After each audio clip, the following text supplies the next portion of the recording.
Cordial saludo a todos nuestros televidentes. Estamos en la primera edición del programa Justicia y Derecho TV. El día de hoy, este programa busca informar al televidente de manera clara, veraz y específica acerca del tema pensional en Colombia. Hoy contamos con la presencia de la doctora María Eugenia Upegui Satizábal, egresada de la Universidad Santiago de Cali y cuenta con una especialización de la misma universidad. Es una abogada litigante muy reconocida y cuenta con un recorrido de más de 10 años, así que le damos la bienvenida.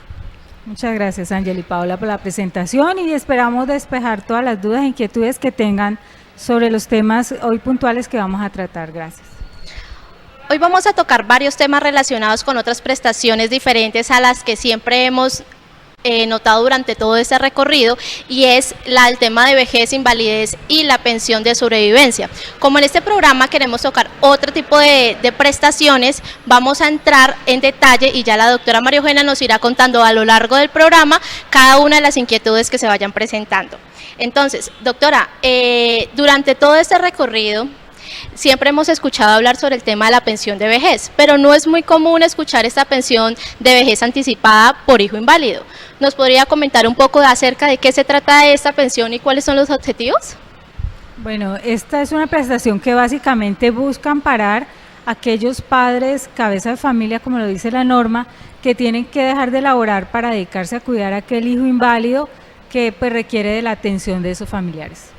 Gracias. Doctora, ¿esta pensión es reconocida por el régimen de prima media y por el régimen de ahorro individual? Sí, si bien se trata de una prestación que está consagrada en el capítulo de prima media, básicamente en el artículo 33 de la ley 100, cobija ambos regímenes. Está prevista para aquellas personas que cumplan esos requisitos, básicamente ser padre, cabeza de familia, que no quiere decir que no tenga o no cuente con la ayuda del otro cónyuge, y pueden concurrir ambos cónyuges en la unión familiar, y de otro lado pues que se tenga un hijo inválido que requiera esa ayuda. Doctora, ¿quiénes tienen derecho a reclamar esta pensión? Bueno, básicamente se trata de un afiliado al Sistema General de Pensiones que cumpla con los requisitos de semanas de cotización exigidos por el régimen de prima media para acceder a una prestación de vejez. Esto es pues 1.300 semanas, no importa la edad que tenga, y el otro requisito es que tenga un hijo inválido, bien sea por una discapacidad física o mental, que esté previamente calificada. Cuando existe un núcleo familiar donde está padre y madre y ambos trabajan, ¿a quién se le reconoce esta pensión? Bueno, es básicamente el padre o la madre, cualquiera de los dos que opte por dicha prestación. Okay. No hay alguna, o sea, si bien la norma hablaba de madre, cabeza de familia, la Corte Constitucional aclaró que es en el entendido que puede ser cualquiera de los dos padres. ¿Qué sucede con la pensión del cotizante cuando es el hijo quien fallece? Desaparece la prestación porque el supuesto de esta prestación es que exista un hijo al cual se va a dedicar, o sea, ellos se pueden pensionar a cualquier edad. Si el hijo fallece, desaparece la prestación y tendría que esperar ya el cumplimiento de la edad para acceder a dicha prestación, ya la de vejez ordinaria. Ok. Cuando es el pensionado quien fallece, ¿a quién le recae esta pensión? Bueno, ya ahí cambia la naturaleza y pasa a ser una pensión de sobrevivientes y se entra a mirar el listado de beneficiarios que trae la ley 100, en el que incluye cónyuge o compañera permanente, hijos menores o hijos inválidos, inclusive siendo mayores, dependiendo pues ya los órdenes que establece la ley 100. Ya regresamos aquí en Justicia y Derecho TV. Pensión de vejez. ¿A partir de qué momento mi empleado puede iniciar su solicitud de pensión por vejez en porvenir? Al cumplir la edad de 57 años mujeres y 62 años hombres, o antes de esta edad, si el empleado cuenta con el capital suficiente para financiar una pensión. ¿Qué documento requiere mi empleado para iniciar la solicitud de pensión por vejez? fotocopia de los documentos de identidad del empleado y su grupo familiar, copias auténticas de los folios de registro civil de nacimiento y matrimonio con menos de 3 meses de expedición, historia laboral firmada por el empleado, la cual será entregada en la oficina de Porvenir al momento de la solicitud. Formatos de solicitud diligenciados, los cuales se pueden descargar a través de nuestra página web www.porvenir.com.co, sección Centro de Documentación. Si su empleado se va a pensionar por garantía de pensión mínima, el Ministerio de Hacienda le solicitará a través de Porvenir una certificación donde usted se compromete a terminar el contrato laboral de su empleado una vez ingrese a la nómina de pensionados. ¿En qué momento termina mi obligación de cotizar a pensión? Usted deberá continuar realizando los aportes a pensión hasta que su empleado ingrese a la nómina de pensionados de Porvenir. ¿Puedo iniciar la solicitud de pensión en nombre de mi empleado si éste no ha iniciado el trámite? Sí es posible. Sin embargo, se requiere de la documentación completa y firmada por su empleado. ¿Puedo contratar a una persona que se encuentra pensionada por vejez? Sí, siempre y cuando no se encuentre pensionado bajo el beneficio de pensión de garantía mínima. ¿En cuánto tiempo la administradora de pensiones reconoce y paga la solicitud de pensión por vejez? Se reconocerá y pagará en máximo 180 días según el término de ley o antes si al momento de realizar la radicación la historia laboral está completa. En Porvenir queremos que esté bien informado frente a las solicitudes de pensión de sus empleados y sus responsabilidades en este trámite. Hola. ¡Sí! ¡Yuhu! Derechos fundamentales de Colombia. Los derechos fundamentales, también conocidos como derechos de libertad, son aquellos derechos inherentes o propios al ser humano, que los estados han reconocido a cada persona con el fin de salvaguardar su dignidad humana.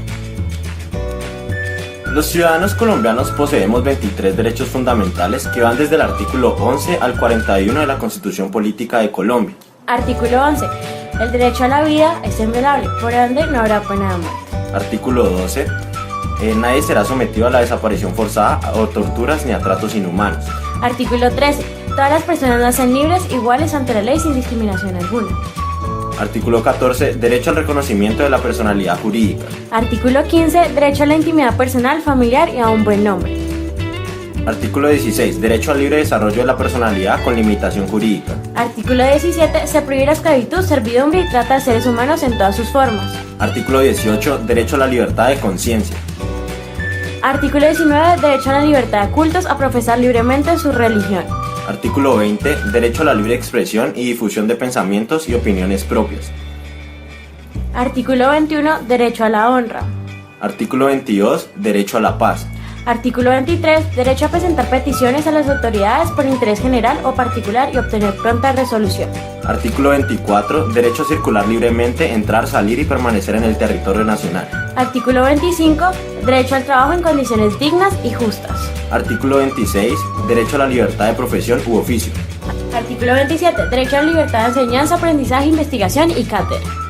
Artículo 28. Toda persona es libre. Nadie puede ser molestado, arrestado ni detenido sin orden judicial. Artículo 29. Nadie será juzgado sino conforme a leyes prescriptentes al acto que se le acusa. Toda persona es inocente mientras no se haya declarado judicialmente culpable. Artículo 30. Quien estuviera privado de su libertad y creyera estarlo ilegalmente, tiene derecho a invocar el habeas corpus ante cualquier autoridad judicial. Artículo 31. Toda sentencia judicial podrá ser apelada o consultada. Artículo 32. Delincuente que es sorprendido evidentemente podrá ser detenido y llevado ante el juez por cualquier persona. Artículo 33. Derecho a no declarar contra sí mismo, contra su cónyuge o parientes dentro del cuarto grado de consanguinidad. Artículo 34. Se prohíben las penas de destierro, prisión perpetua y confiscación. Artículo 35. La extradición se puede solicitar, conceder u ofrecer de acuerdo con la ley. Artículo 36. Derecho de asilo. Artículo 37. Derecho a manifestar pública y pacíficamente. Artículo 38. Derecho de libre asociación para el desarrollo de actividades que las personas hacen en sociedad. Artículo 39. Derecho a constituir asociaciones sin intervención del Estado. Artículo 40. Derecho a la participación política. Artículo 41. Obligación del estudio de la Constitución y la instrucción cívica en instituciones educativas públicas y privadas. Los derechos fundamentales son importantes y necesarios para que la persona humana cuente con una vida digna, ya que, en fin, de estos derechos es la protección de la libertad, la seguridad de la vida, la integridad física y moral de las personas.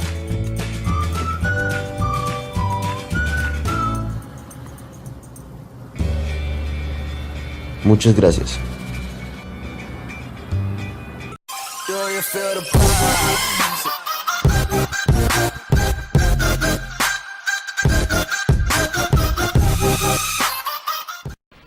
Ya estamos de vuelta aquí en el programa Justicia y Derecho TV. Agradecemos a las respuestas de la doctora María Eugenia Upegui. A continuación vamos a tocar el tema de la pensión familiar. Doctora, entramos en este tema y en esta discordia con relación a estas pensiones porque realmente han sido muy sonadas y porque realmente ha sido muy nuevo también este tema. Entonces lo que nos lleva a cuestionarnos es cómo surge esta pensión familiar. Es básicamente una manera de ampliar el sistema o la cobertura del sistema general de pensiones dada la baja cobertura que tiene en la actualidad. Entonces se encuentra que muy pocos trabajadores realmente están cotizando al sistema y que la expectativa de pensionarse es mínima dada la gran cantidad de semanas que se requiere.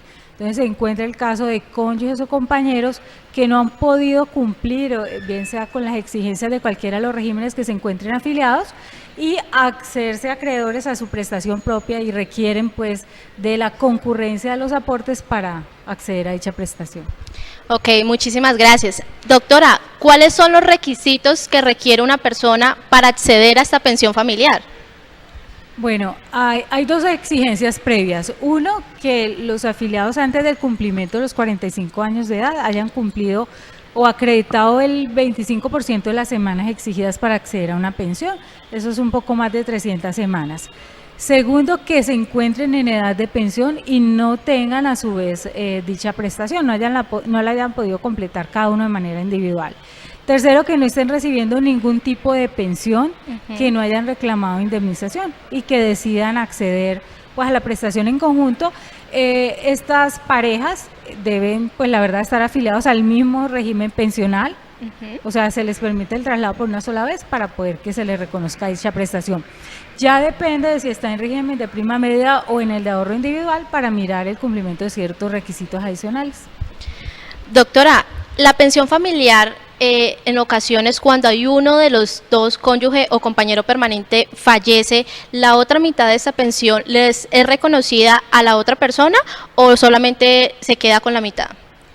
Le puede ser reconocida, pero esto es solamente en el evento de que no haya hijos con derecho a pensión, porque si hay hijos menores de edad o mayores aún inválidos o dependientes económicamente por razón de estudios, en principio pasará a ellos, y cuando ya estos hijos pierdan como ese derecho a esa pensión, podrá acrecentar la parte del otro cónyuge con quien se venía conformando la pensión familiar.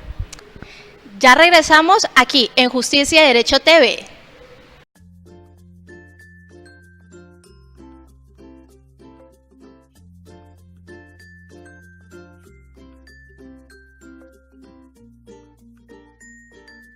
Pensión familiar es un beneficio que se reconoce por la suma de esfuerzos de las semanas cotizadas o aportes realizados de cada uno de los cónyuges o compañeros permanentes al sistema general de pensiones. Entre los dos pueden acceder a un beneficio pensional. En el régimen de ahorro individual con solidaridad se deben cumplir 5 requisitos para optar por la pensión familiar. Primero, la pareja no debe haber alcanzado de manera individual el capital suficiente para pensionarse, ni el número de semanas exigidas para acceder a la garantía de pensión mínima. Segundo, deben cumplir la edad de pensión. Tercero, estar afiliados al mismo régimen pensional y ambos deben encontrarse afiliados a la misma administradora. Cuarto, acreditar más de 5 años de relación conyugal o convivencia permanente.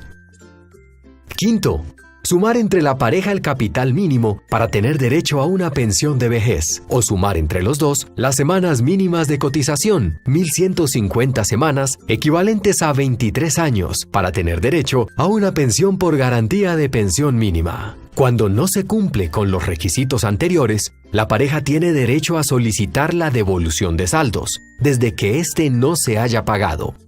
Si se encuentran en el régimen de prima media con prestación definida, RPM, Colpensiones, deben cumplir 1. La edad de pensión, hombres 62 años, mujeres 57 años. 2. Estar afiliados al mismo régimen pensional. 3. Acreditar más de 5 años de relación conyugal o convivencia permanente. 4. Sumar entre los dos las semanas mínimas cotizadas, 1.300 semanas que equivalen a 26 años para tener derecho a una pensión.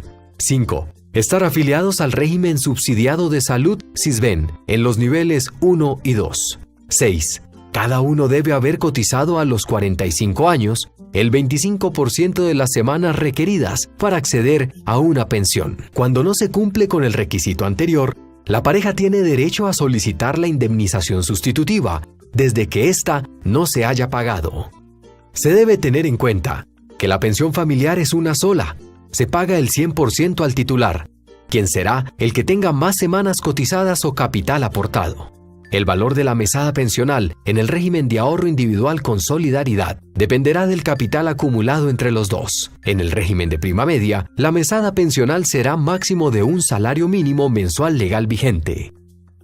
En caso de fallecimiento del pensionado, su porcentaje de la mesada incrementa el porcentaje del cónyuge o compañero permanente y/o se sustituye a los hijos hasta los 25 años que estén estudiando y dependan económicamente. Al momento de solicitar la pensión familiar, la pareja debe estar afiliada al mismo régimen pensional y a la misma administradora. En caso de estar afiliados a distinto régimen, RPM Colpensiones, RAIS Porvenir, o a distinto fondo de pensiones, uno de los dos deberá solicitar su traslado a la administradora de su cónyuge o compañero permanente. Al solicitar el traslado, se debe indicar que es para obtener la pensión familiar, y antes de solicitar el traslado, se debe tener en cuenta saldo existente en sus cuentas individuales, valor de los bonos pensionales actualizados y capitalizados, número de semanas cotizadas en el Sistema General de Pensiones. Una vez que se cuente con la información anterior,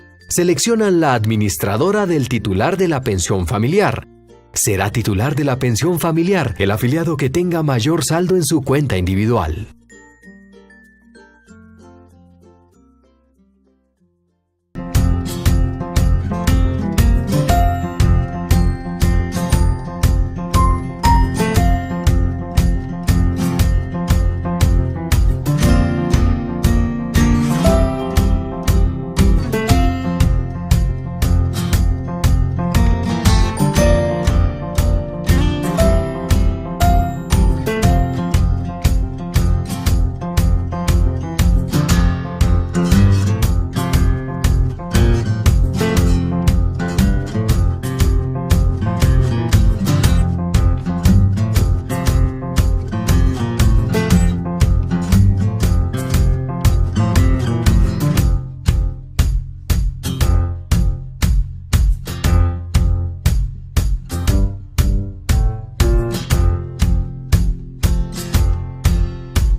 Ya estamos de vuelta aquí en el programa Justicia y Derecho TV. Ok, agradecemos muchísimo a la doctora María Eugenia. Entramos en el tema final. El tema que vamos a tocar es la pensión de invalidez para las personas víctimas del conflicto armado. Yo creo, doctora, que este tema también ha sido con mucha connotación porque pues viene lo del acuerdo de paz, entonces yo creo que muchas personas se van a sentir identificadas con esa prestación. Lo que nos lleva a hablarnos de qué se trata esta prestación y cuáles son los requisitos que tiene para acceder a esta pensión. Sí, es una prestación bastante interesante, pero contrario a lo que pues se manifiesta, la gente casi no hace uso de ella. Nosotros encontramos poca reclamación al principio y de hecho hubo poca reglamentación.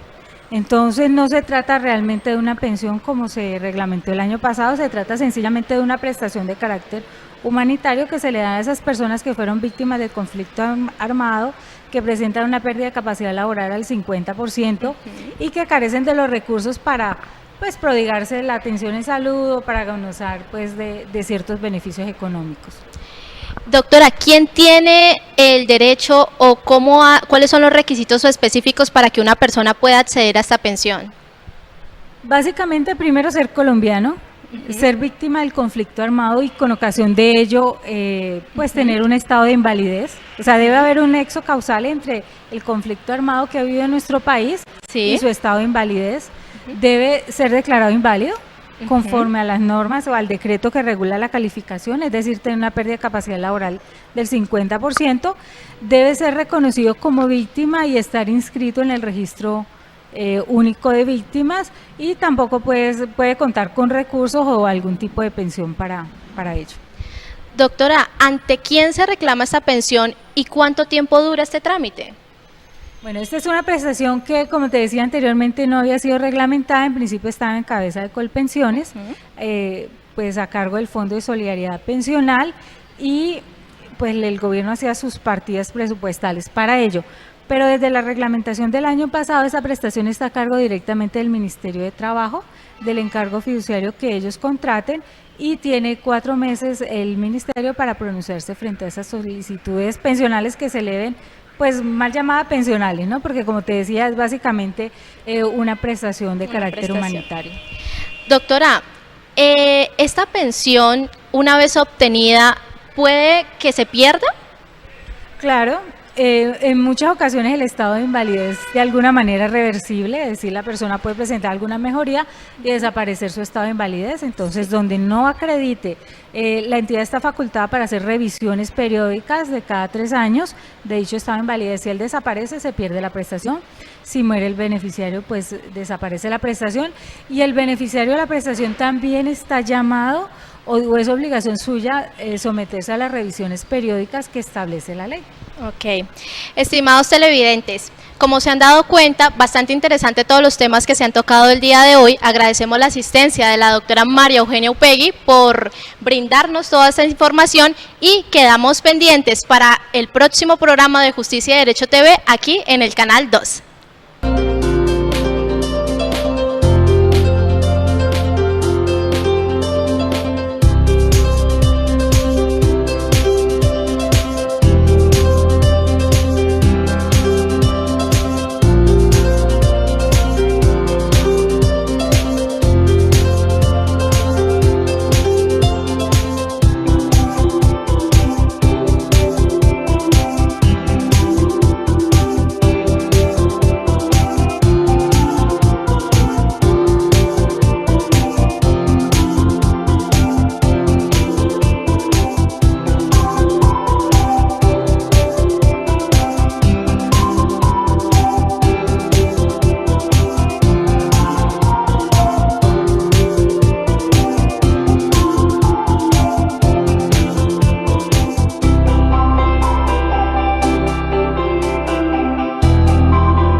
Ba-da-ba-dum-dum-dum-dum-dum.